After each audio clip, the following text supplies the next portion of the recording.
Pernah nggak sih lo ngabisin waktu berjam-jam buat ngerjain tugas, cuma gara-gara lo tuh nggak pernah puas sama hasil kerjaan lo? Dikit-dikit dilihat lagi, dibenerin lagi gitu. Rasanya kayak selalu kurang sempurna aja gitu. Atau mungkin lo sering ngerasa nggak puas sama pencapaian lo. Ngerasa bahwa pencapaian lo tuh selalu kurang. Atau selalu ngerasa kalau harusnya bisa lebih baik lagi. Nah, kalau misalnya lo pernah mengalami hal-hal kayak tadi, bisa jadi lo adalah orang yang perfeksionis.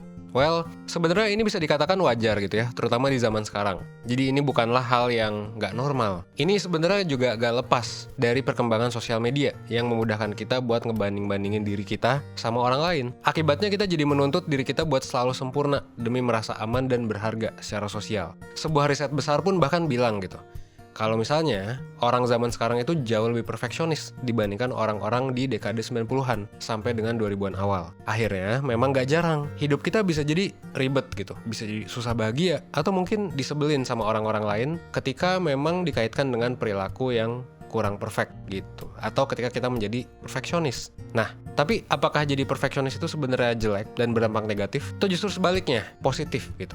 Well, makanya di video ini gue bakal ngejelasin nih tentang apa sih sebenarnya perfeksionis itu dan gimana dampak dari sifat perfeksionis itu. Well, malam ini coba relaksin badan lo ya, dan simak videonya sampai habis biar lo bisa dapat keseluruhan insight-nya. Oke?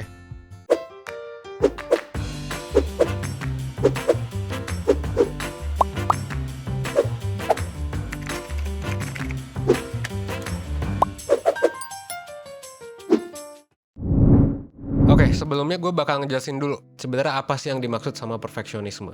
Perfeksionisme adalah kondisi di mana seseorang punya standar yang tinggi ya buat dirinya sendiri. Jadi kayak standarnya tinggi tuh kata kuncinya. Dan bahkan juga buat orang lain. Jadi seseorang yang perfeksionis adalah seseorang yang cenderung pengen atau punya ekspektasi bahwa semua hal itu harus jadi perfect, harus jadi sempurna. Awalnya sifat perfeksionis ini dipandang sebagai ya sifat yang negatif gitu. Tapi dalam perkembangannya sebenarnya sampai sekarang ya, sifat perfeksionis itu mungkin bisa dibilang cenderung mulai dilihat sebagai sesuatu yang punya dua sisi. Ada sisi positif maupun sisi negatif gitu. Jadi kalau menurut seorang profesor psikologi dari Michigan State University, sebenarnya perfeksionis itu ada dua jenis. Perfeksionis yang adaptif dan yang maladaptif.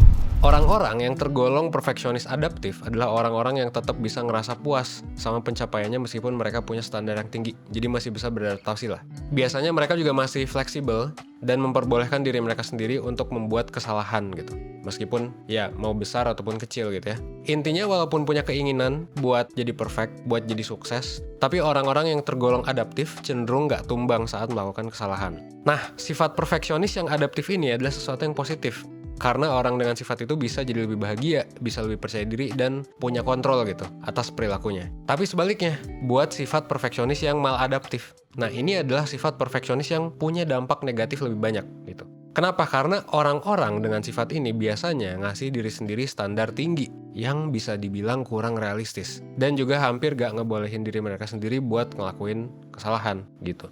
Biasanya mereka juga terus-terusan ngerasa khawatir, bakal ngecewain orang, dan bahkan punya pandangan kalau misalnya mereka itu nggak pernah bisa ngelakuin sesuatu dengan baik. Akhirnya mereka justru jadi ngerasa cemas, ngerasa inferior gitu ya, ngerasa rendah diri, dan ngerasa nggak percaya diri. Tapi sebenarnya ya baik perfeksionis adaptif maupun maladaptif ya juga tetap bakal ngerasa kecewa sih kalau mereka gagal dan ngelakuin kesalahan.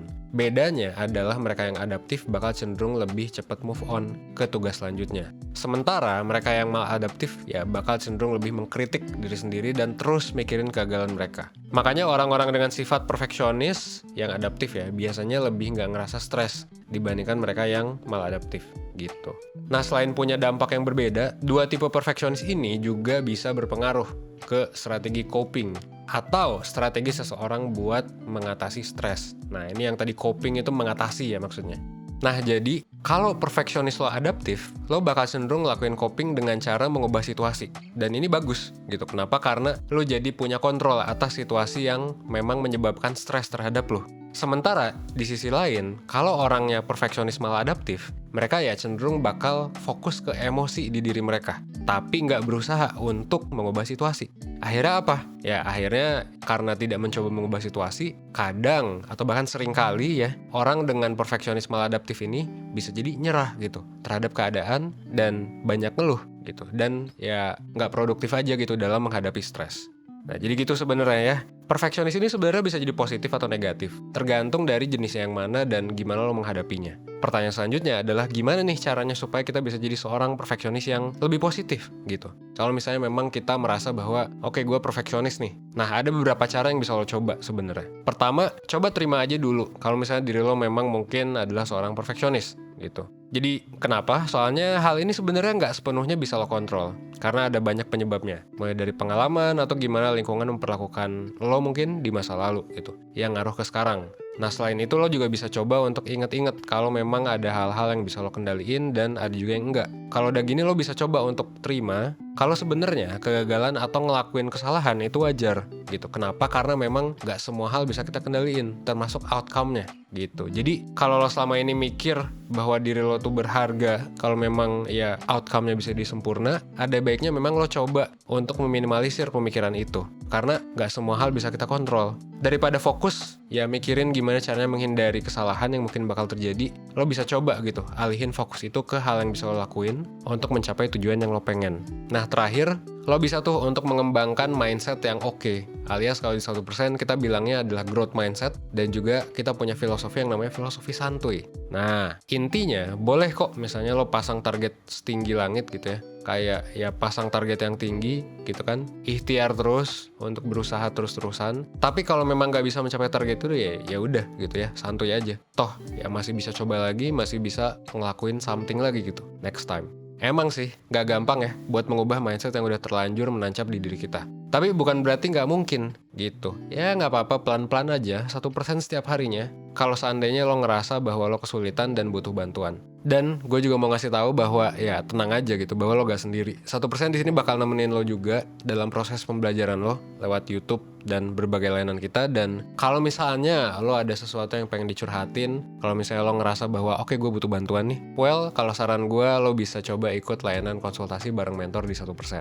Nah, di layanan konsultasi bareng mentor, lo bakal dibantu nih buat memahami masalah yang lo alami, terutama kalau misalnya itu berhubungan sama misal perfeksionis, atau overthinking, atau berbagai masalah lain yang umum dialami oleh orang-orang. Nah, lo bisa curhat nih sama mentor-mentor 1% yang merupakan lulusan S1 Psikologi dari Best University ya di Indonesia, dan lo juga bakal dibantu dengan berbagai alat bantu lain. Contohnya apa? Di awal sesi lo bakal dapat psikotes tuh, mulai dari tes kepribadian lah, mulai dari abis itu tes tingkat stres, abis itu juga ada tes minat karir, dan juga di akhir sesi lo bakal dapat worksheet gitu, lembar kerja, tugas buat lo supaya ya lo bisa mengatasi masalah lo dengan cara yang sesuai gitu, dengan cara yang lebih praktis juga. Kita udah punya puluhan worksheet, bahkan ratusan worksheet sih bisa dibilang, yang bisa mengatasi berbagai macam masalah gitu.